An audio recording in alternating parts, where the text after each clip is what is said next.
Hi, I'm Caryn Zinn, Professor of Nutrition at AUT and dietitian. And I'm Marcus Hawkins, the general practitioner in South Auckland, who's very passionate about low carb.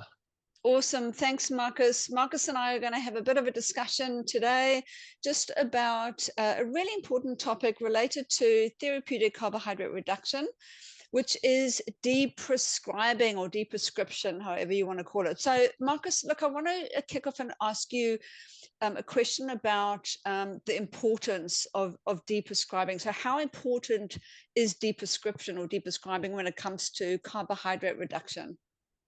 It is incredibly important in terms of two areas. One is hypertension, and the other one is type 2 diabetes. The reason for that is that because of the reduction in carbohydrate intake, we will often see a change in high blood pressure or blood pressure. We'll often see a change in blood sugar. And what we don't want to do is have people run into problems with significant symptoms of withdrawal. So, for example, with hypertension, if you go into a low carb or ketogenic way of eating, then you're likely to lower your blood pressure significantly. Now, if you're on blood pressure medication, you run the risk of getting lightheaded or even potentially fainting. That's not a safe thing to be happening. So one needs to forewarn, or one needs to prepare for that in terms of patients starting this way of eating. And similarly with diabetes, patients on medication that reduce blood sugar, hypoglycemics, and insulin, they will often see a significant or dramatic reduction in requirement of those medications. And if you remain on those medications, you run a significant risk of hypoglycemia and potentially coma or significant injury through low blood sugar. Great. So, okay, so type 2 diabetes, well, and type 1 diabetes really, and hypertension are the two kind of key conditions that are important. I'm curious as to the management of deprescribing. Like, when you're seeing a patient, would you deprescribe as you are talking them through a low carb? Like, do you do it beforehand or do you do it afterwards? How does that work? I will usually do it afterwards. Mm-hmm. Oftentimes it's initial consultation regarding therapeutic carbohydrate reduction, introduction to the whole philosophy, and getting them started on thinking about it. And then I will often have a second consultation with them when we're ready to go. And at that point, I will talk about deprescribing. Now, that's not always the case. Some people are able to cope with the whole idea and want to get started sooner than later. So safety first, we'll deprescribe on the first consultation, but there's no rush. And that's the whole understanding. I often will tell people about the concept, but advise them not to start it until we've had another discussion for those reasons I mentioned before. Yeah, really interesting. So in this whole kind of philosophy around the low carbohydrate approach, what do you think doctors need to be aware of? Well, they need to be aware that this change in way of eating can have profound effects on metabolism and on the parameters of high blood pressure and blood sugar. And so again, it's about those two medical conditions that we need to be cognizant of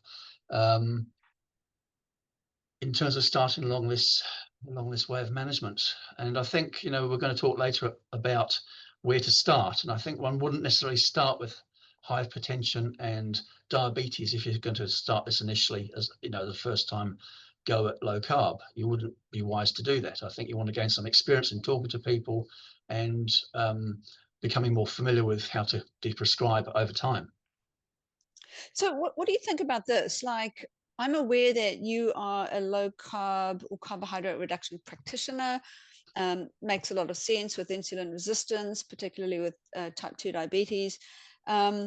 And you advise patients. So you say to them, this is what you need to do. You might health coach them. You might say, we need to look at deprescription if you're on some medication, and you kind of give them the heads up, which is great. It's a great partnership between doctor and patients. What about doctors that might not be so on board with a low carb approach, but patients go onto the internet and they go, I've got diabetes, and actually, this looks like something that I want to do, and they're going to do it anyway, and they eventually will come into the doctor. So I'm wondering about the doctor's need to what they need to be aware of or what they need to upskill on, irrespective of whether they are on board with this approach. Any thoughts on that? Yeah. I often see people who've been to their own doctor, and the doctor has been totally dismissive of this approach. And as a result, they've come and seen me, or they see other practitioners. So there's that whole aspect that some doctors just won't do it. But for those who are keen and interested, then they need to be watching a video like this. They need to be going to the whole #WholeNZ website. They need to be talking to me or other practitioners to seek advice. We're all very keen to be involved in that, I think, and happy to talk to people about it. The more, the better. So it is about if a patient's doctor wants to do this but feels uncomfortable, and believe me, when you first start off doing it, it's quite unnerving, especially when you first deprescribe for the first time. It's so totally against what your trajectory of what you'd normally do, which is absolutely like give more medication, and now it's like, let's reverse that. Well, our current practice of medicine is A plus B equals C. In other words, one condition equals a medication plus another medication later on. And it's just all about prescribing for numbers, not managing people holistically or from another approach, because we're too busy, too stressed. But that aside, I think if someone is approaching their GP who expresses some interest, then they probably need to either direct the GP to someone who's a practitioner in that regard, or to a resource. And that's where it becomes difficult to actually connect the two together.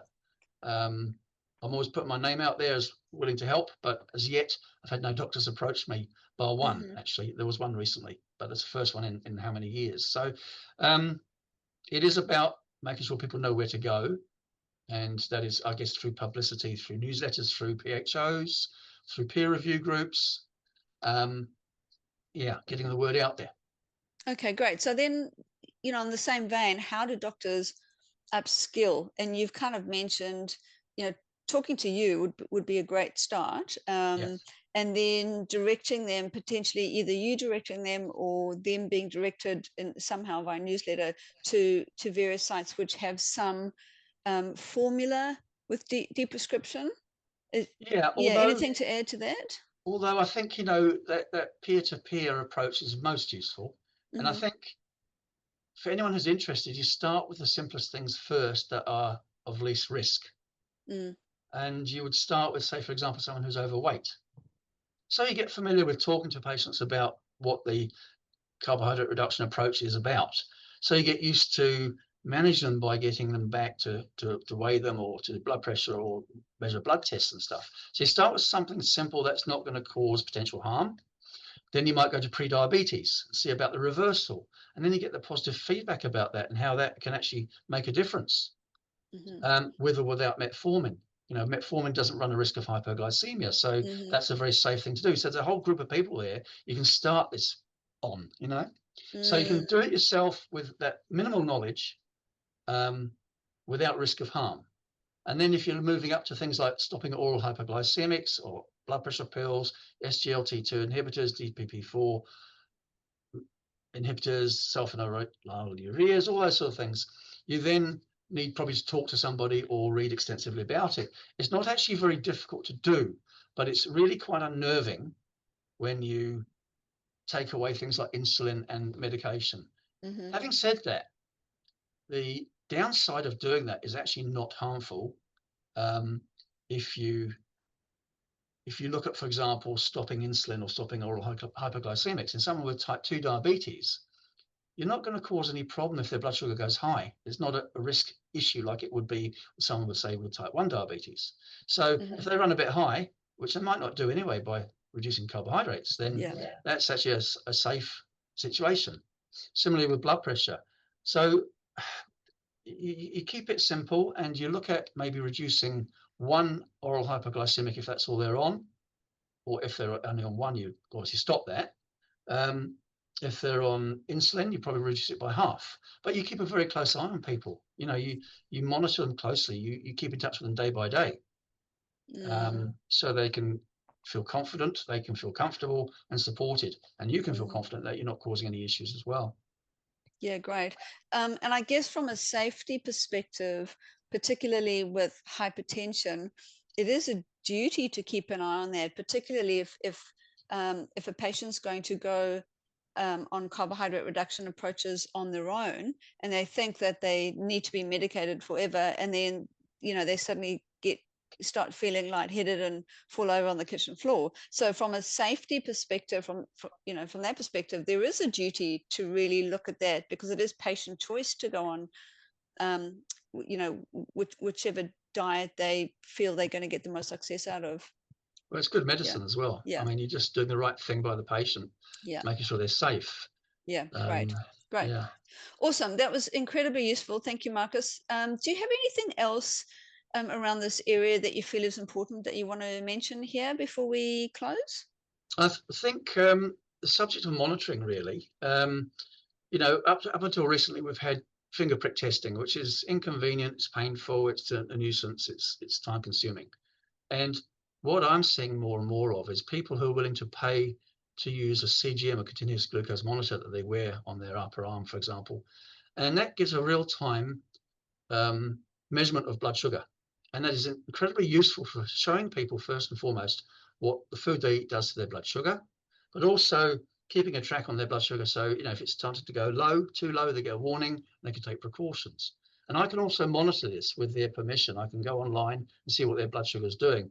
Again, a supportive aspect to this, but also educational. And it's amazing.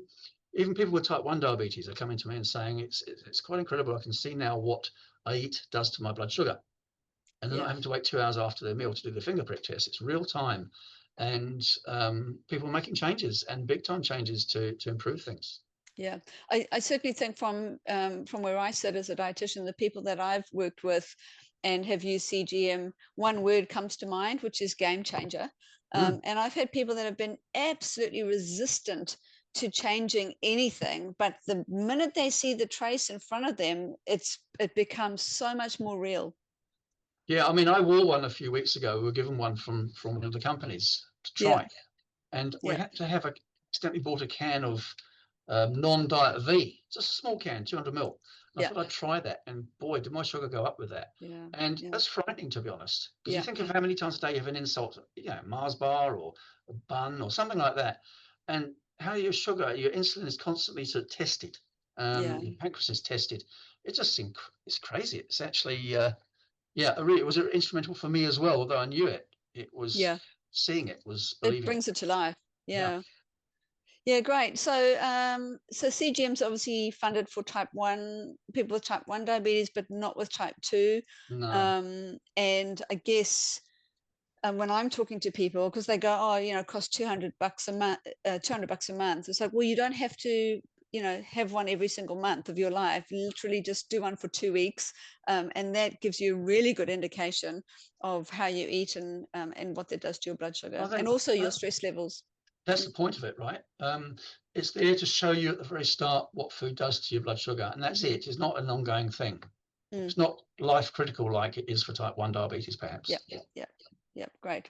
Awesome. Thanks. That was a really good point that you added there. Really good tool, CGM. So those are all the questions that I had about deprescribing and monitoring. So again, Marcus, thanks so much for your insights, and hopefully this has been helpful. You're welcome. Thank you. I hope it has been too.